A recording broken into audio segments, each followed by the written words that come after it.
Oke, bismillahirrahmanirrahim. Assalamualaikum warahmatullahi wabarakatuh. Waalaikumsalam warahmatullahi wabarakatuh. Perkenalkan, saya Syahraini Nafila dan rekan saya Muhammad Nizar Fazari. yang hari ini akan mempresentasikan beberapa materi dari kelompok kelas pendahuluan radiologi. Untuk yang sekarang adalah dari kelompok 14 dengan judul radiografi, yang mana materi ini tuh disusun oleh kelompok 14 oleh kami sendiri, dan untuk lebih memahami tentang materi yang sudah disiapkan oleh kelompok 14, kami akan melakukan sesi tanya jawab sebanyak 6 soal. 3 pertanyaan pertama akan saya tanyakan ke Nizar. Apakah Nizar sudah siap? Udah? Oke, untuk pertanyaan pertama, mengapa radiografi sinar X menghasilkan perbesaran pada objek yang diradiografi? Radiografi sinar X menghasilkan pembesaran karena sinar X yang berasal dari titik kecil di tabung sinar X menyebar saat menjauh dari sumber. Akibat penyebaran atau divergensi ini, berkas sinar yang terkolimasi menjadi lebih luas dan kurang intens semakin jauh jaraknya dari sumber, sehingga bayangan objek yang terbentuk di detektor menjadi lebih besar daripada ukuran asli objek. Oke, untuk yang nomor 2, mengapa radiografi dan mamografi menjadi modalitas terakhir yang beralih ke digital dalam bidang radiologi? Radiografi dan mamografi menjadi modalitas terakhir yang beralih ke digital karena membutuhkan layar monitor yang besar dan penyimpanan untuk gambar digital yang beresolusi tinggi dan berformat besar. Hal ini membuat proses digitalisasi menjadi lebih menantang dibandingkan modalitas lain yang sudah lebih dulu beralih ke digital. Oke, untuk pertanyaan terakhir, mengapa ada kontak yang rapat antara layar dan film penting dalam radiografi film layar? Kontak yang rapat antara layar dan film penting untuk mencegah penyebaran cahaya yang dapat mengaburkan gambar. Jika cahaya menyebar, kualitas dan ketajaman gambar akan menurun, sehingga mengurangi resolusi spasial yang dibutuhkan untuk menghasilkan gambar yang jelas dan lebih akurat. Untuk pertanyaan selanjutnya dari saya untuk Ara, apakah Ara sudah siap? Ya, Oke, pertanyaan pertama, apa fungsi sensitivity spek dalam kristal halida perak dan pada film radiografi? untuk fungsi dari sensitivity spec itu sebagai titik yang menempatkan objek eh, dari pembentukan gambar laten pada film radiografi. Oke, pertanyaan nomor dua, bagaimana cara meminimalkan perbesaran dalam radiografi? Untuk meminimalkan perbesaran pada radiografi, itu dapat diminimalkan dengan menempatkan objek yang relatif datar, seperti tangan, itu dapat bersentuhan langsung dengan detektor. Oke, pertanyaan terakhir, kurva karakteristik pada film layar disebut dengan kurva apa? Untuk kurva karakteristik pada film layar yang ditampilkan itu juga disebut dengan kurva H dan D atau setelah Harter dan Reveal. Oke. Oke, untuk kelompok 14 materinya sudah sekian. Selanjutnya dilanjut ke kelompok 15.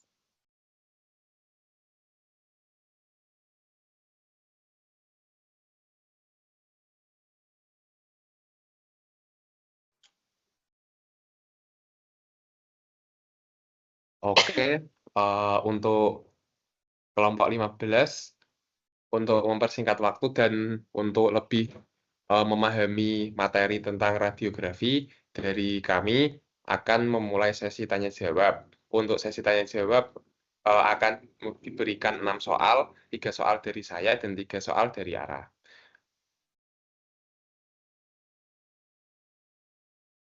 Oke, apakah Ara sudah siap? Siap.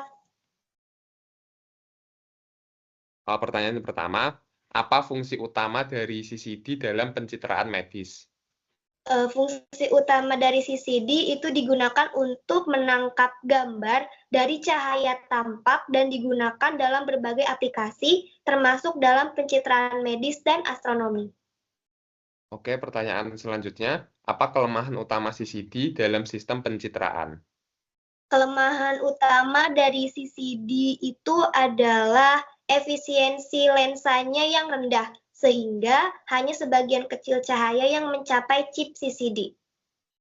Pertanyaan yang terakhir, dalam konteks radiografi digital, bagaimana sinar X dikonversi menjadi gambar digital pada sistem berbasis CCD?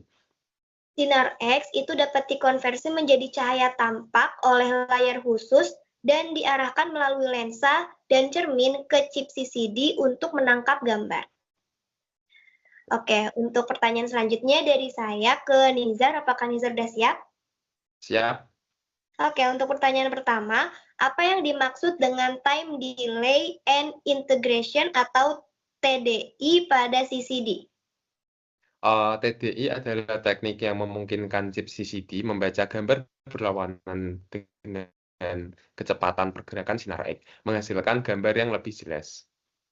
Oke, untuk nomor soal selanjutnya, sebutkan komponen utama dari Dexel pada detektor array TFT. Komponen utama dalam Dexel pada detektor array TFT adalah TFT elektroda pengumpul muatan dan kapasitor penyimpanan. Oke, untuk pertanyaan terakhir, apa keuntungan dari sistem deteksi langsung menggunakan selenium amorph? Keuntungan dari sistem deteksi ini memberikan resolusi spasial tinggi karena muatan yang dihasilkan hampir tidak menyebar ke samping.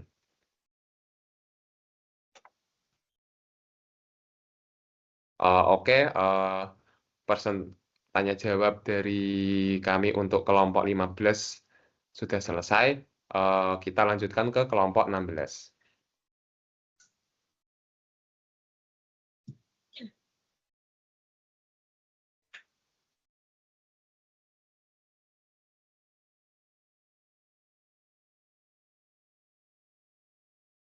Baik, untuk selanjutnya adalah kelompok 16, yang mana materi ini masih tentang radiografi, itu disusun oleh Kak Pinkan dan Kak Vivi. Sama dengan kelompok sebelumnya, supaya kita bisa lebih paham tentang materi yang sudah disiapkan oleh kelompok 16, kami akan melakukan sesi tanya-jawab sebanyak 6 soal.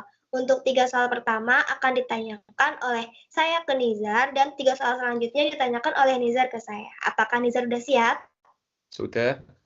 Oke, untuk pertanyaan pertama, untuk mengurangi dosis radiasi sambil mempertahankan skala abu-abu atau optical density yang sama pada gambar dapat dilakukan dengan Untuk mengurangi dosis dan mempertahankan skala abu-abu dilakukan dengan efisiensi penyerapan dan efisiensi konversi. Oke, untuk soal selanjutnya, sebutkan 3 faktor yang mempengaruhi efisiensi penyerapan. 3 faktor yang mempengaruhi efisiensi penyerapan yaitu komposisi fosfor, ketebalan layar, dan energi berkas sinar X. Oke, untuk pertanyaan terakhir, jelaskan hubungan antara ketebalan layar dan energi berkas sinar X pada efisiensi penyerapan. Hubungan antara keduanya yaitu lapisan fosfor yang lebih tebal dan padat menyerap lebih banyak berkas sinar X yang datang. Untuk pertanyaan selanjutnya akan saya sampaikan ke Ara. Apakah Ara sudah siap? Siap. Oke, pertanyaan pertama. Jelaskan apa yang dimaksud dengan efisiensi konversi. Oke, untuk efisiensi konversi itu merupakan seberapa efisien sinyal optik disalurkan dari sintilator ke fotodetektor silikon dan bagaimana sinyal tersebut kemudian diperkuat dan diubah menjadi sinyal dan gambar. Dalam gambar. Oke, pertanyaan selanjutnya. Jelaskan bagaimana efisiensi konversi dapat mempengaruhi noise pada citra. Eh, Efisiensi konversi itu dapat mempengaruhi noise pada citra dengan meningkatkan efisiensi konversi sebesar faktor G dan intensitas sinar X-ray diturunkan menjadi 1/G. Sebagai kompensasinya, namun karena efisiensi penyerapan itu tidak berubah, jumlah foton yang diserap akan berkurang dan akan meningkatkan noise gambar. Oke, pertanyaan yang terakhir, tujuan penggunaan intensifying screen adalah? Tujuannya ada dua, yaitu mengurangi dosis radiasi dan meningkatkan kecepatan eksposur. Oke.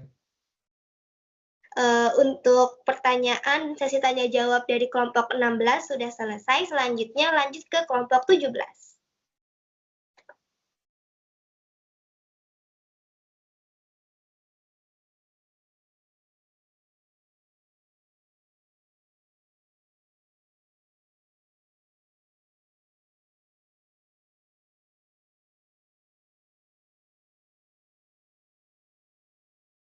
Oke, baik.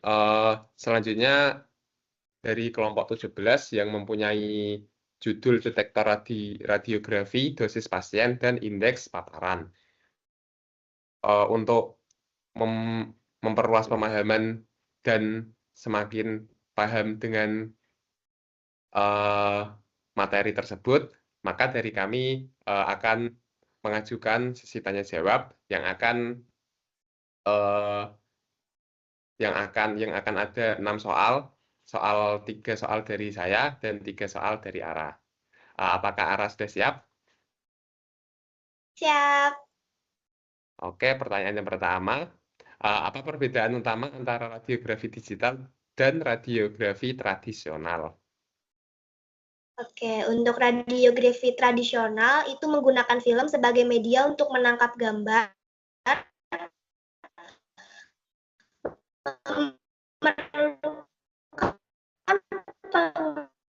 pengembangan kimia dan kualitas gambar dinilai langsung dari film serta penyimpanan gambar secara langsung di komputer tanpa proses pengembangan film. Oke, selanjutnya, bagaimana cara kerja detektor digital CR dan DR dalam pengaturan exposure? Detektor CR dan DR memiliki lintang eksposur yang luas. Dengan pasca pemrosesan, mereka dapat menghasilkan skala abu-abu yang konsisten, bahkan ketika pencahayaan itu kurang ataupun berlebih. Oke.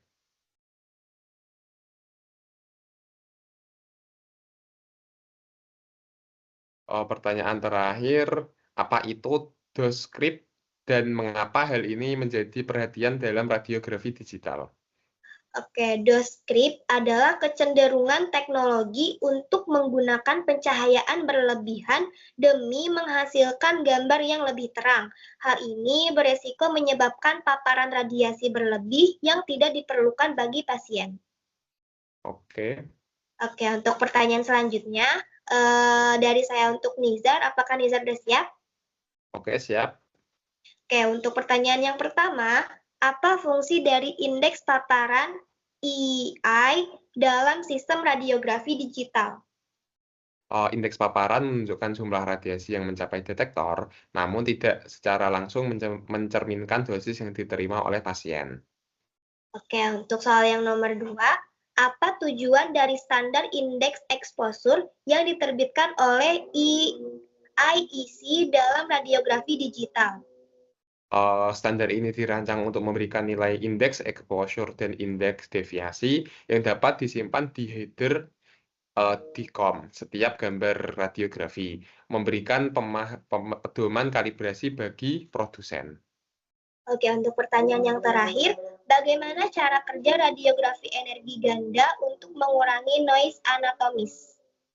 Radiografi energi ganda mengambil 2 gambar pada tingkat energi yang berbeda, memungkinkan pemisahan komponen tulang atau jaringan lunak dalam gambar untuk mengurangi noise. Oke, untuk presentasi dan tanya jawab dari kelompok 17 sudah selesai. Kita lanjutkan ke kelompok 18.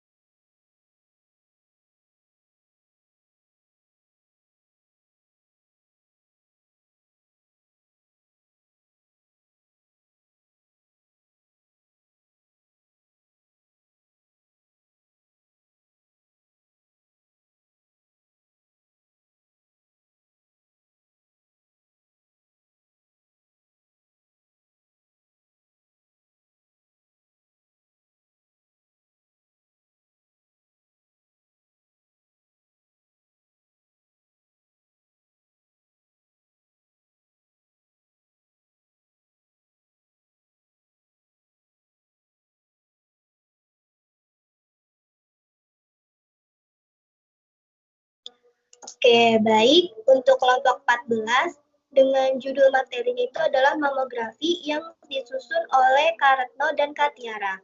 Untuk lebih memahami materi yang sudah disusun oleh kelompok 18, akan dilakukan sesi tanya jawab sebanyak 6 soal, 3 soal dari saya dan 3 soal dari Nizar. Apakah Nizar sudah siap? Oke, sudah. Oke, untuk soal yang pertama, apa bahan target anoda yang paling umum digunakan dalam tabung sinar X mamografi? Bahan target yang paling umum digunakan dalam tabung sinar X mamografi yaitu molybdenum. Oke, untuk pertanyaan nomor 2, apa saja konsekuensi penggunaan titik fokus kecil? Konsekuensi penggunaan titik fokus kecil yaitu untuk berkurangnya arus tabung maksimal dan waktu pencahayaan yang lebih lama. Oke, untuk pertanyaan terakhir, apa fungsi penambahan filtrasi tabung sinar X mamografi? Untuk meningkatkan distribusi energi spektrum keluaran mamografi dengan selektif menghilangkan sinar X berenergi terendah dan tertinggi dari berkas sinar X. Untuk pertanyaan selanjutnya, apakah Ara sudah siap? Siap. Oke, pertanyaan pertama, mengapa penting dilakukan penyelarasan tabung sinar X dan kolimator pada mamografi? Penting dilakukan karena untuk memastikan bahwa sumbu putar sinar X itu tegak lurus dengan bidang reseptor gambar dan memotong bagian tengah tepi dinding pada reseptor gambar tersebut. Oke, pertanyaan selanjutnya, apa yang dimaksud laju keluaran tabung sinar X mamografi? Laju keluaran tabung adalah laju kerma udara pada jarak tertentu dari titik fokus sinar X dan merupakan fungsi dari arus tabung yang dapat dicapai untuk waktu pemaparan yang diperpanjang. Oke, pertanyaan yang terakhir, apa yang dimaksud dengan hemburan sinar X dalam mamografi dan bagaimana pengaruhnya terhadap kualitas gambar?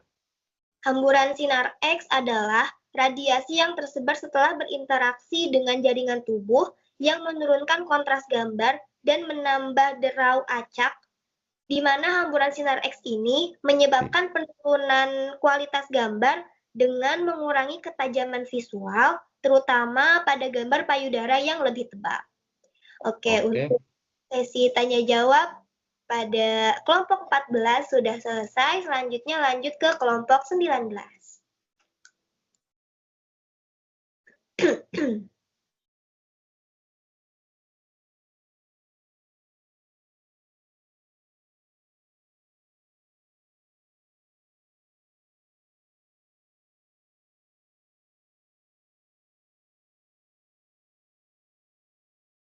Oke, untuk lebih memahami tentang materi dari kelompok 19 dengan judul mamografi, dari kami akan mengajukan tanya jawab, 6 soal yang 3 soal dari saya dan 3 soal dari Ara. Apakah Ara sudah siap? Siap. Soal pertama, apa aja komponen dari film layar mamografi? Komponen dari film layar mamografi itu ada kaset, layar yang mengintensifikasikan, dan film yang peka terhadap cahaya. Oke, pertanyaan kedua, apa yang terjadi ketika film dipaparkan dengan sinar X? Ketika film dipaparkan dengan sinar X, layar akan akan intensifikasi dan memancarkan cahaya yang menginduksi gambar laten pada butiran halida perak yang sensitif terhadap cahaya di lapisan emulsi film. Oke, pertanyaan yang terakhir, apa hasil akhir dari pemrosesan film?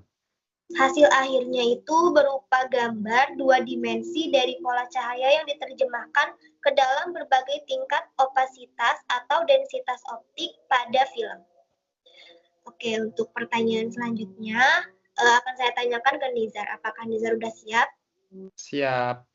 Oke, nomor 1. Pada kurva karakteristik film, bagian linear menunjukkan apa? Bagian linear menunjukkan peningkatan OD dengan meningkatnya paparan sinar dengan kontras subjek yang dipetakan sebagai kepadatan optik yang memberikan kontras radiografi. Oke, untuk selanjutnya, apa kekurangan dari detektor film layar untuk mamografi? Kekurangan dari detektor layar film untuk mamografi yaitu rentang dinamis eksposur yang terbatas dan lintang yang sempit, yang dimana itu diperlukan untuk mendapatkan kontras radiografi yang lebih tinggi. Oke, untuk pertanyaan terakhir, Computer Aided Detection atau CADI itu memerlukan pemrosesan gambar digital secara apa? Komputer tersebut memerlukan pemrosesan gambar digital secara linear. Oke, sekian tanya jawab dari kami dengan materi kelompok 19. Selanjutnya akan dilanjutkan ke kelompok 20.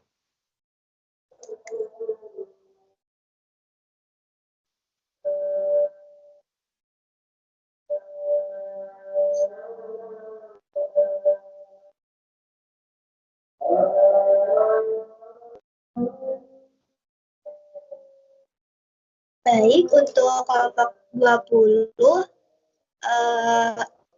materi yang sudah disusun oleh Shiva dan juga Arif.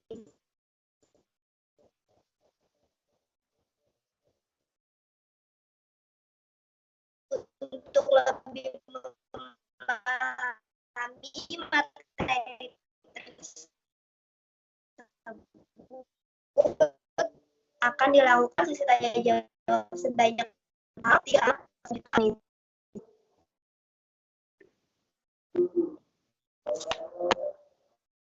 Maaf sebelumnya sinyalnya agak kurang bagus. Tadi sinyal dari Nizar udah siap?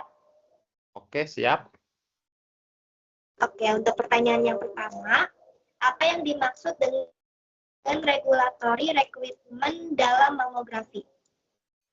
Yang dimaksud dengan regulasi requirement dalam mamografi yaitu standar atau pedoman yang mengatur praktik, keselamatan, dan kualitas prosedur mamografi untuk memastikan keamanan dan efektivitas bagi pasien. Oke, untuk selanjutnya, mengapa standar regulasi diperlukan dalam mamografi? Untuk melindungi pasien dari paparan radiasi berlebih dan memastikan kualitas gambar yang optimal untuk diagnosis yang akurat.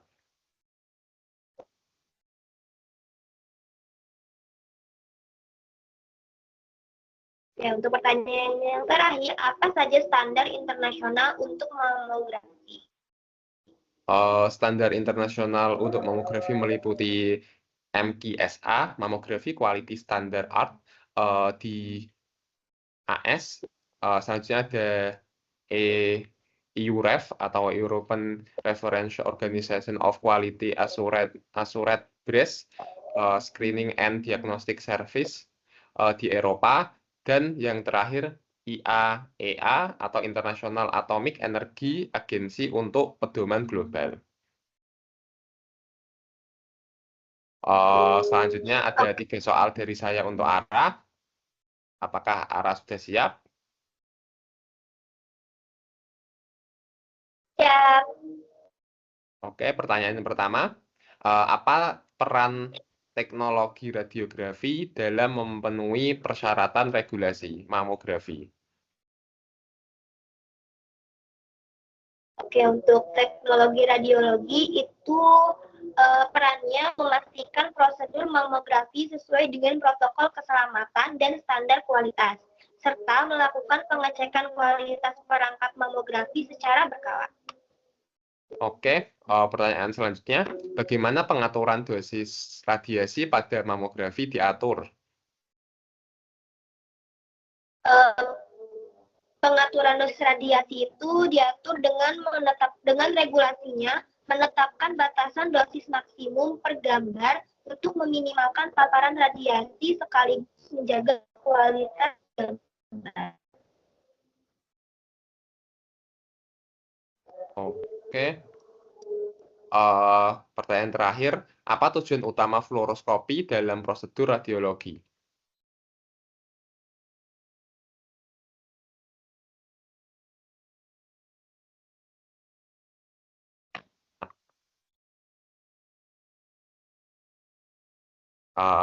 Apakah suara saya terdengar? Boleh diulang? Apa tujuan utama fluoroskopi dalam prosedur radiologi?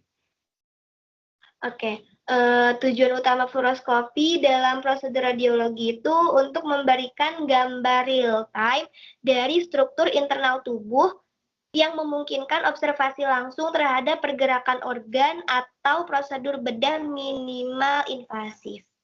Oke. Oke, baik. Untuk sesi tanya jawab dari kelompok 20 sudah selesai. Selanjutnya dilanjut ke kelompok 21.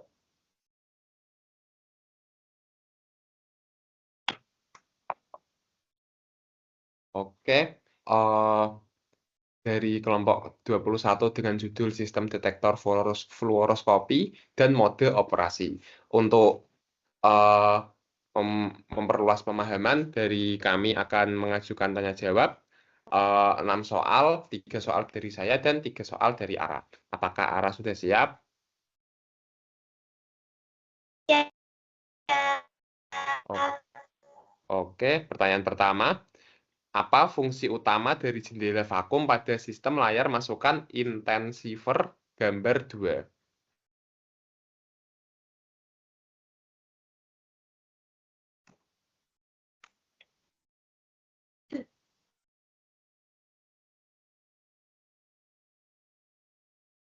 Ara, apakah suara saya terdengar?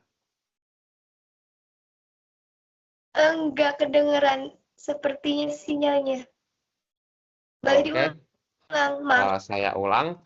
Eh, apa fungsi utama dari jendela vakum pada sistem layar masukan intensifier gambar 2?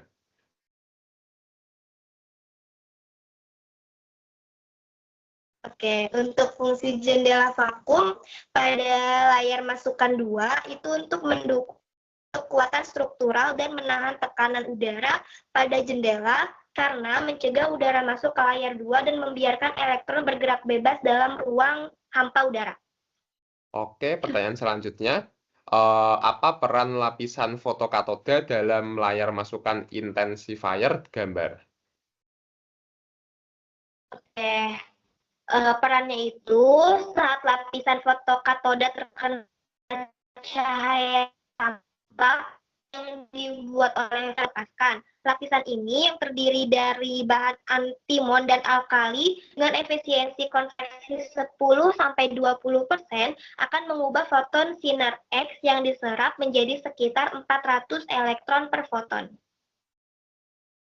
Oke, pertanyaan terakhir. Apa perbedaan utama antara fluoroskopi kontinu dan fluoroskopi berdenyut?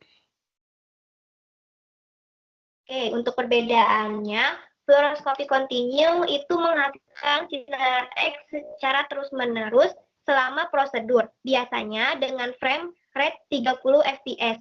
Sebaliknya, fluoroskopi berdenyut itu menggunakan pulsa sinar X singkat pada interval tertentu yang mengurangi blur akibat gerakan pasien dan mengurangi dosis radiasi. Oke, untuk pertanyaan selanjutnya akan ditanyakan ke Nizar. Apakah Nizar sudah siap? Oke, siap. Oke, untuk pertanyaan yang pertama, apa tujuan utama dari automatic exposure rate control dalam sistem fluoroskopi? Tujuan automatic exposure rate control adalah untuk menjaga rasio sinyal to noise (SNR) yang konstan pada gambar fluoroskopi. Ini dicapai dengan mengubah tingkat exposure sinar X dan menyesuaikan MA dan KV sesuai dengan ketebalan jaringan pasien untuk memastikan kualitas gambar yang lebih baik. Ya, untuk pertanyaan selanjutnya, mengapa mode pembesaran dalam fluoroskopi meningkatkan dosis radiasi pada pasien? Mode pembesaran memperkecil bidang pandang (FOV) dan meningkatkan regulasi spasial, tetapi mengurangi intensitas cahaya yang masuk. Untuk mengimbangi hal ini dan mempertahankan kualitas gambar AERC, meningkatkan tingkat exposure sinar X, yang pada akhirnya meningkatkan dosis radiasi. Oke, untuk pertanyaan yang terakhir, jelaskan definisi dan peran dari detektor dalam sistem fluoroskopi. Oke, detektor dalam sistem fluoroskopi merupakan komponen yang berfungsi untuk menangkap dan mengubah sinar X yang telah melewati tubuh pasien menjadi sinyal yang dapat diolah menjadi gambar visual.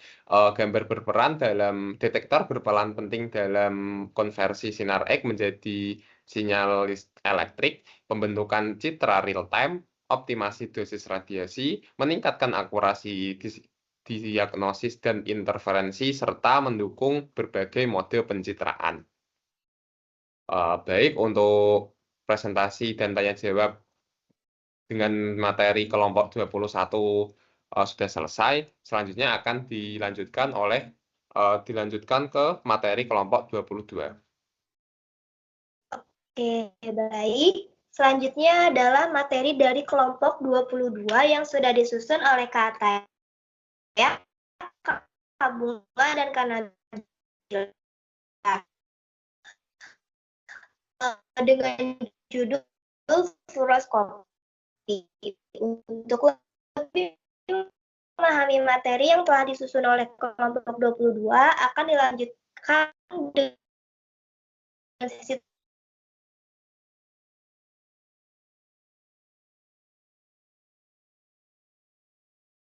Ara, suaranya hilang.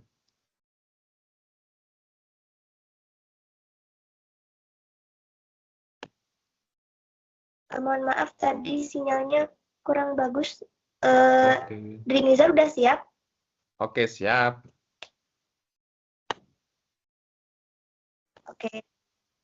Oke, aku mulai pertanyaannya. Pertanyaan yang pertama, dalam prosedur fluoroskopi, terdapat dua jenis laju paparan yang perlu diperhatikan, yaitu laju paparan maksimum yang diizinkan secara normal dan secara khusus.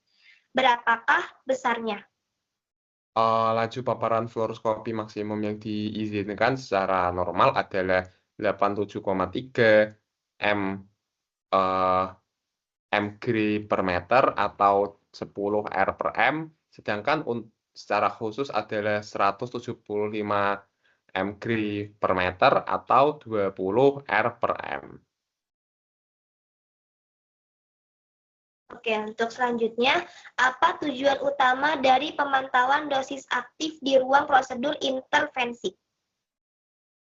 Untuk memperingatkan dokter ketika tingkat dosis kulit semakin tinggi. Oke, untuk pertanyaan yang terakhir, teknik apa yang digunakan untuk meminimalkan dosis radiasi dalam prosedur medis? Teknik untuk meminimalkan dosis radiasi yaitu ada penyaringan berkas sinar X-ray yang berat aja. Selanjutnya pertanyaan dari saya, apakah Ara sudah siap?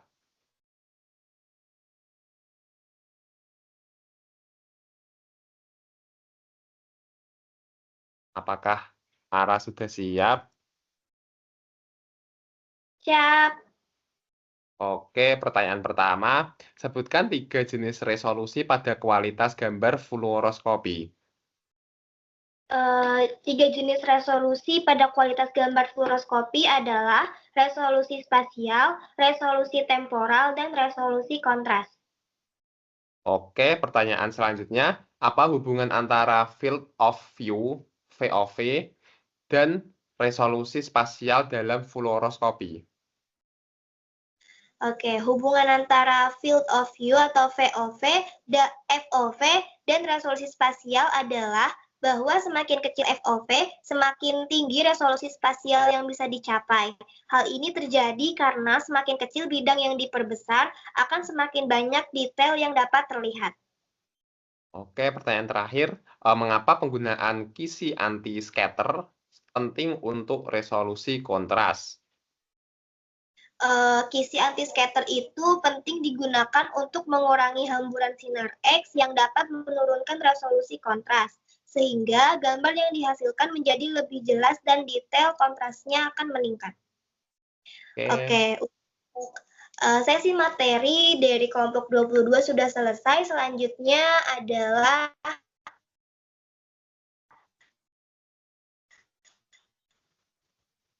materi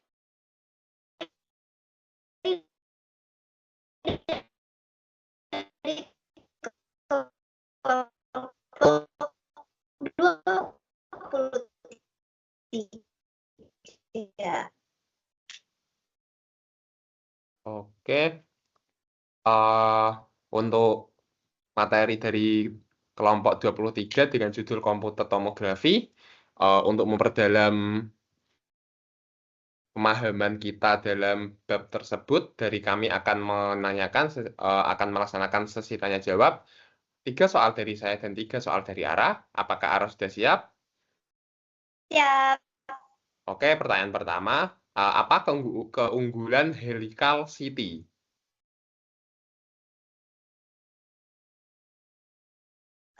Keunggulan dari helical city itu adalah pemindaiannya cepat dan cakupan volumetriknya itu luas sehingga dapat mengurangi artefak getaran. Oke, pertanyaan kedua, mengapa cone beam city digunakan?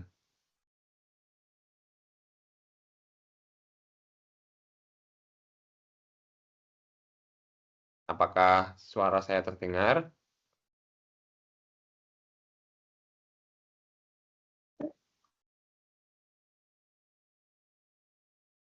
Apakah cukup jelas atau tidak terdengar? Diulang. Oke, mengapa cone beam city digunakan? Oke, cone beam city itu digunakan untuk pencitraan seluruh organ dalam satu rotasi, ideal untuk angiografi. Oke, soal terakhir, tantangan utama dalam cardiac city adalah Tantangan utamanya adalah mengatasi gerakan jantung dengan resolusi temporal tinggi. oke, Selanjutnya adalah pertanyaan yang ditanyakan oleh saya. Apakah Nizar sudah siap? siap. Oke, pertanyaan yang pertama, bagaimana prospektif gating bekerja? Prospektif gating bekerja dengan memicu sinar X saat jantung paling tenang, mengurangi radiasi. Oke, untuk pertanyaan selanjutnya, apa keuntungan dari dual energy city? Keuntungannya yaitu memisahkan material berdasarkan komposisi seperti kalsium, dan yodium.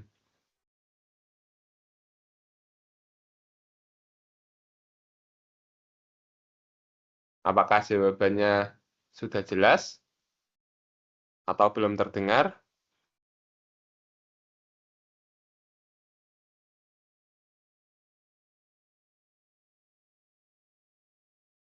Pertanyaan yang terakhir, Oke. selanjutnya, untuk soal terakhir, apa yang membuat dual short city itu baik untuk jantung? Dual short city baik untuk jantung karena dua sumber sinar X memungkinkan pencitraan cepat dengan resolusi tinggi. Oke, untuk presentasi dan tanya jawab dari materi kelompok 13 sudah selesai, akan dilanjutkan ke kelompok 23 sudah selesai, akan dilanjutkan ke kelompok 24.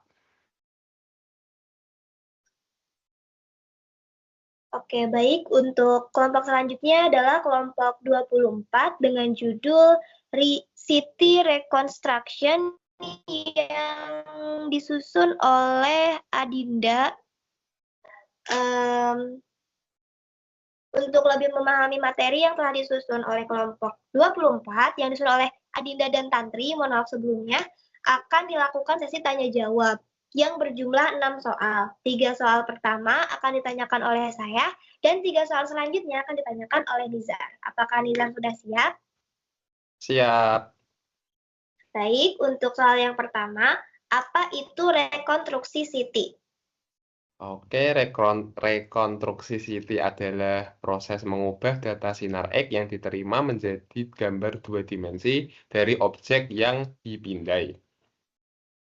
Oke, untuk selanjutnya, jelaskan metode filtered back projection.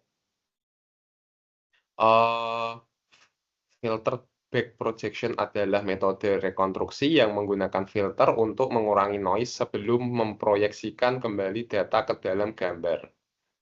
Baik, untuk pertanyaan yang terakhir, apa itu rekonstruksi berbasis Fourier dalam City?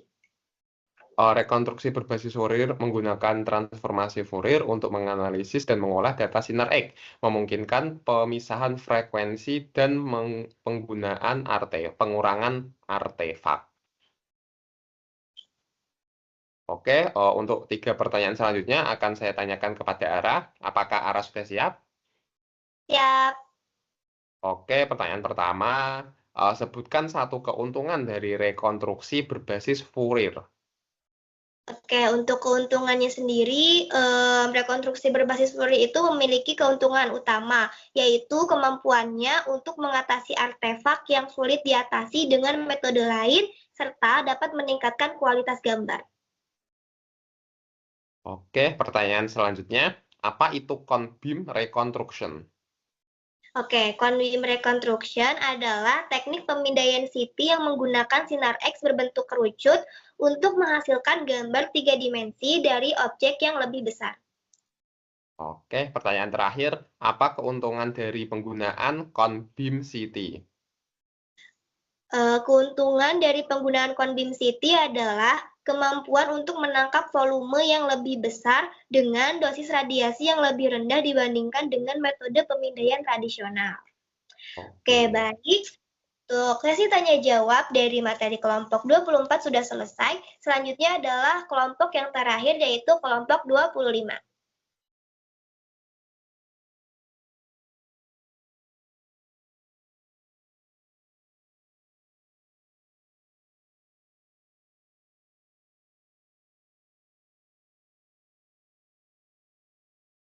Oke, selanjutnya ada kelompok 25 dengan judul dosimetri sinar X dalam pencitraan proyeksi dan tomografi terkomputasi. Untuk memperdalam pemahaman tentang materi tersebut, dari kita akan mengadakan sesi tanya jawab, 3 soal dari saya dan 3 soal dari Ara. Apakah Ara sudah siap? Siap. Oke, soal pertama. Pada sistem sinar X yang berbeda, nilai keluaran kerma udara dalam miligray per 100 mili AS sering kali tidak sama. Sebutkan salah satu faktor utama yang dapat menyebabkan variasi ini. Oke, salah satu faktor utama yang dapat menyebabkan variasi tersebut adalah karena udara antara sistem sinar X, jumlah penyerangan filtrasi yang melekat pada berkas sinar X. Penyaringan tambahan dapat mengurangi intensitas berkas sinar X sehingga dapat menghasilkan nilai kerma udara yang lebih rendah pada titik pengukuran yang sama. Oke, pertanyaan nomor 2. Apa yang akan terjadi pada hasil pengukuran kerma yang dilakukan dengan menempatkan ruang ionisasi di depan pentem yang setara dengan jaringan.